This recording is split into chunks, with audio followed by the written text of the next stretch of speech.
Hello, I'm making this video to suggest that some case studies should be conducted on the autodidactic process by which polyglots learn languages.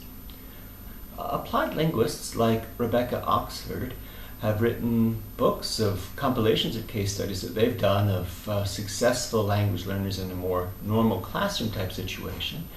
And people like Betty Lou Lever, who's the provost at the Defense Language Institute, and Boris Shetkin, together with her, have written books about the ways that successful learners in those situations achieve what they do.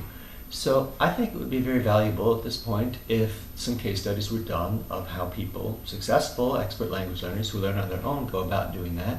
That would be the most valuable contribution that they could make to normal language learners who also wanted to study on their own.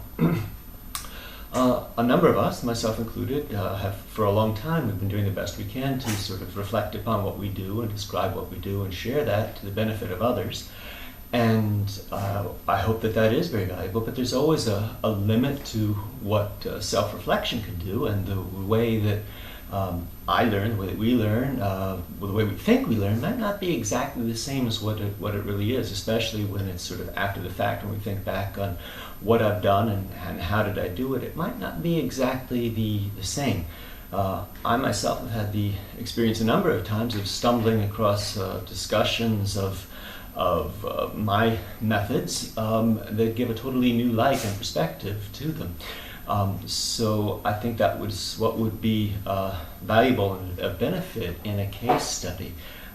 Again, I myself have focused on maintaining and developing my language for years rather than learning a new language, but as of New Year's Day, I'm going to be embarking on the study of a new language almost for this purpose, for being the subject in a case study. Some linguists in Russia will be observing me from a distance on a daily basis as I go about the process of learning a language and using think aloud procedure to talk about what I'm doing and answering their probing questions as I go about it step by step, talking about what I'm doing, how I'm doing it, why I'm doing it, when I'm doing it. So because there are different styles and different procedures of people learning out there, I think it would be very interesting and beneficial, rather than people just describing what we do ourselves, what we think that we do, but also to get another perspective on it. So like I said, I'll be a subject in this one study. I'd be interested in being an investigator in another one. There's some other younger polyglots out there that I've had the privilege of meeting over the years, kind of lost touch.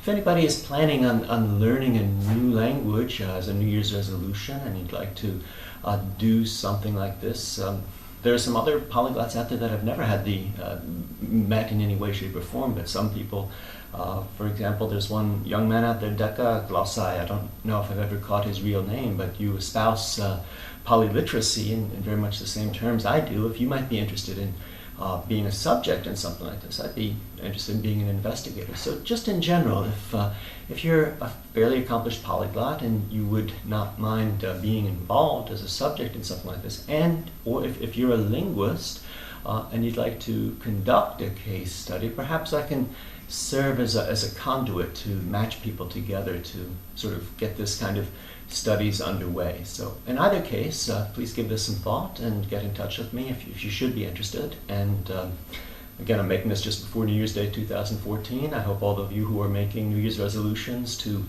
study assiduously will be successful in doing that. Thank you.